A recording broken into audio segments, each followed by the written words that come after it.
Solar charge কন্ট্রোলারটা আমি লাগাইছি। এখন ব্যাটারি ভোল্ট 12.6 ভোল্ট আছে। এই যে এরোটা আপ ডাউন করতেছে, মানে এটা হইলো সোলারের সঙ্গে কানেক্ট আছে, ঠিক আছে। আর ব্যাটারিও মোটামুটি ফুল চার্জে। এই দুইটা হইলো মানে সোলার প্যানেল দিয়ে আইছে, এই দুইটা হইলো ব্যাটারিতে গেছে। আর এখানে কিন্তু এটা হইলো এমপিপিটি সোলার চার্জ কন্ট্রোলারও একটা আছে। এটার মধ্যে যে প্রায় 800 ওয়াটের সোলার প্যানেল কানেকশান, আর এটার মধ্যে হলো 300 ওয়াট, তিনটে 100 ওয়াটের সোলার প্যানেল কানেকশান দেওয়া আছে। তো ডিসপ্লেটা ক্লিয়ার না ওই দেখেন, মানে 12.7 12.8 মানে ক্লিয়ার না, আর লাইট নেই ডিসপ্লেটার মধ্যে, কোনো লাইটই নেই, লাইটের কিচ্ছু নেই। এই দুইটার মধ্যে এখানে আবার ওই মোবাইল চার্জার দিয়ে আছে, মোবাইল চার্জ ধরনের সিস্টেম আছে। সুইচটা হইলো এখানে যদি আমরা যদি ওই ব্যাটারির থেকে মানে এখান থেকে যদি ডাইরেক্ট লাইট জ্বালাবেন মনে করেন আর কি, ডিসি লাইট যদি চালাবেন মনে করেন, তখন এটা হইলো যে ডিসি, ওই দেখেন ওই টিপ দিছি, মানে এটা সুইচ আর কি।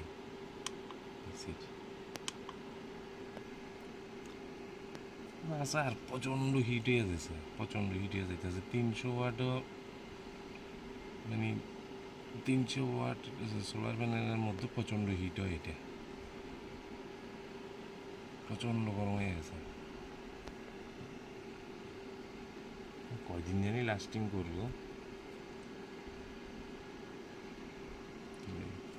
কোম্পানি হলো SSUCA। এ না আমার প্রথম আসলে হইলো মাইক্রোটেকের SMU সোলার চার্জ কন্ট্রোলার একটা আসলে, এটা একটু ডিস্টার্ব করতেছে। সোলার চার্জ কন্ট্রোলার PWM এর আমার মনে হইতেছে মানে এটি 2.5-3 বছর, আর এটা তো যে গরম হইতেছে, এটা মনে হইতেছে 6 মাস যায়নি, সন্দেহ লাগতেছে আমার কাছে। আসলে কি জানেন, এই সোলার সিস্টেমের মধ্যে আর কি সবসময় একটু আসলে ভালো চার্জ কন্ট্রোলার বা ইনভার্টার এটি লাগানোই দরকার। যেমন এটা 3 বছর 3.5 বছর হয়ে গেছে স্মার্ট এনের, দামও বেশি কিন্তু জিনিসও মোটামুটি ঠিক আছে এখনো পর্যন্ত। স্মার্ট এন প্রাইম প্লাস এটি কোনো কিন্তু প্রমোশন না, এটা আমার জাস্ট ব্যক্তিগত অভিজ্ঞতার থেকে হইতেছে। এটা তো 529 টাকা দিয়ে লইছি টেস্টের লাগে আর কি। আমার ওই মাইক্রোটেকের যে চার্জ কন্ট্রোলারটা আছে, এটা একটু ডিস্টার্ব যে মানে এটা মাঝে মধ্যে ওই যে চার্জের ব্লিঙ্ক লাইটটা আছে না, এটা মাঝে মধ্যে ব্লিঙ্ক করে, মাঝে মধ্যে ব্লিঙ্ক করে না, এটা এলইডিটা ডিস্টার্ব হয়ে গেছে। তো এটা চেঞ্জ করানোর লাগে দিছি,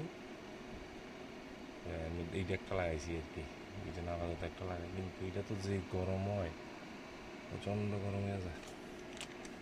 এইটার ফাংশন আর কি যে সুইচের ফাংশন 14.4 ভোল্ট, মানে এটা 14.4 ভোল্ট যখন ব্যাটারির ভোল্ট 14.4 হইব, তখন এটা কিন্তু অটো কাট হয়ে যাবে, মানে ব্যাটারিটা ওভার চার্জ হইতো না।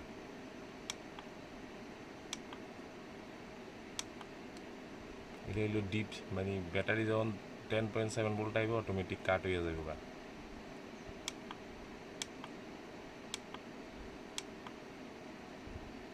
24 ভোল্টেরও কাজ হইবে এটা। এটা B1 lead acid battery, B1 এর সিস্টেম।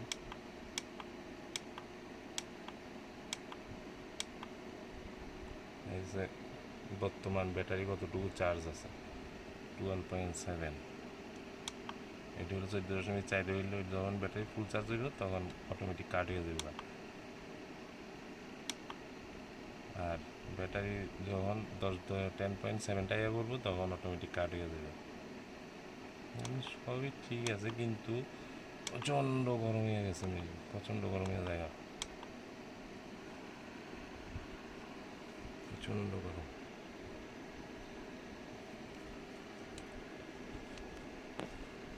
দেখা যাক কয়দিন যায়, দাম তো আর বেশি না, এরপর 529 টাকাও কিন্তু আবার কম না।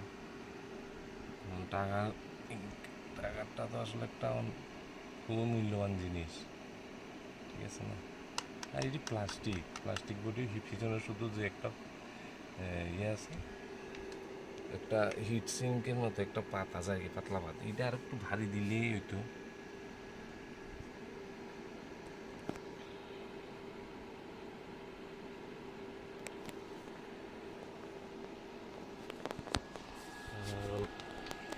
এটা হইলো কতটুকু লোড চলতেছে, 335 ওয়াট লোড চলতেছে, কিন্তু জলের মোটর, ফ্রিজ, আমার বাড়ির এভরিথিং লোড কানেকশন কিন্তু সোলার দিয়ে। তো এটি তো খুলে রাখি আমি, এটি সবসময় খোলা রাখি। এটা মাঝে মধ্যে দিয়ে হলে ধরেন কন্টিনিউ 3-4 দিন কোনো রোদ্রই উঠলো না, কন্টিনিউ আকাশ মেঘলা, তখন আমি এটা একটু দিয়ে আধা ঘন্টা 1 ঘন্টা লাগে একটা চার্জ দিয়ে রাখি আর কি সন্ধ্যার সময়। এই যে আমি 2টা ডিবি সুইচ লাগাই লেছি, এটা হইলো ওই 800 ওয়াট যে সোলার প্যানেল আছে ওইটার থেকে যে ইয়ে আছে কানেকশন, এটার মধ্যে ডিবি সুইচটা লাগাই দিছি। এটা 300 ওয়াটের সোলার প্যানেলে দিয়েছি, কারণ এটা ওই ওয়েদার যখন খারাপ থাকে আমি কিন্তু একটু বন্ধ করে রাখি।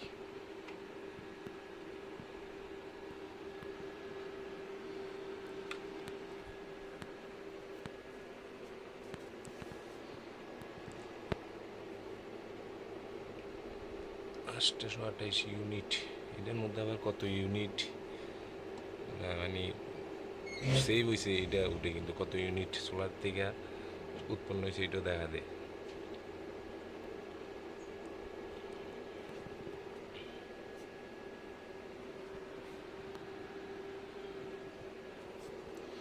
আমার 12 ভোল্ট সিস্টেম,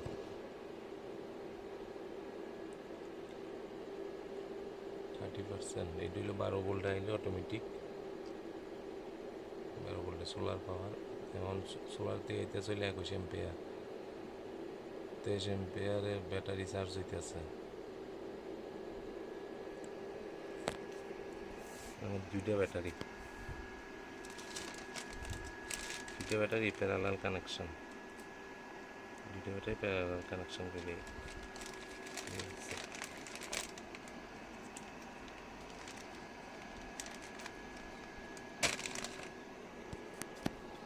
তো এই দুটোকে আজকে, তো এটা কতটুকু কয়দিন চলে এটা হইলো যে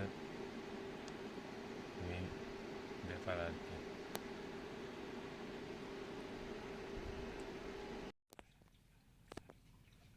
এবং ডিসপ্লে গেছে গা, ওই দেখেন ডিসপ্লে কালো হয়ে গেছে, একদম চাইনা মাল, সব চাইতে বাজে মাল, ডিসপ্লেটা গেছে ওই দেখেন। মানে ভিডিও করতে করতে পরিষ্কার।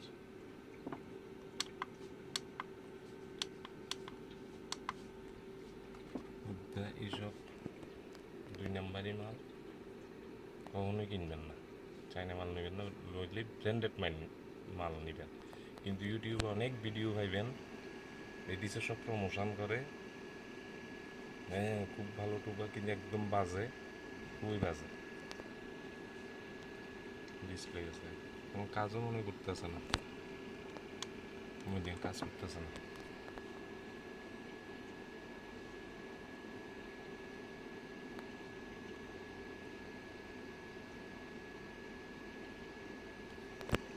ব্র্যান্ডেড মাল নেবেন, ইন্ডিয়ান প্রোডাক্ট, দাম একটু বেশি কিন্তু কোয়ালিটিও ভালো, মোটামুটি আপনার মানে পয়সার একটা দাম দিব, বুঝলেন? পয়সা দিয়ে যে পয়সা দিয়ে নেবেন ওই পয়সার একটা মান সম্মান রাখবেন।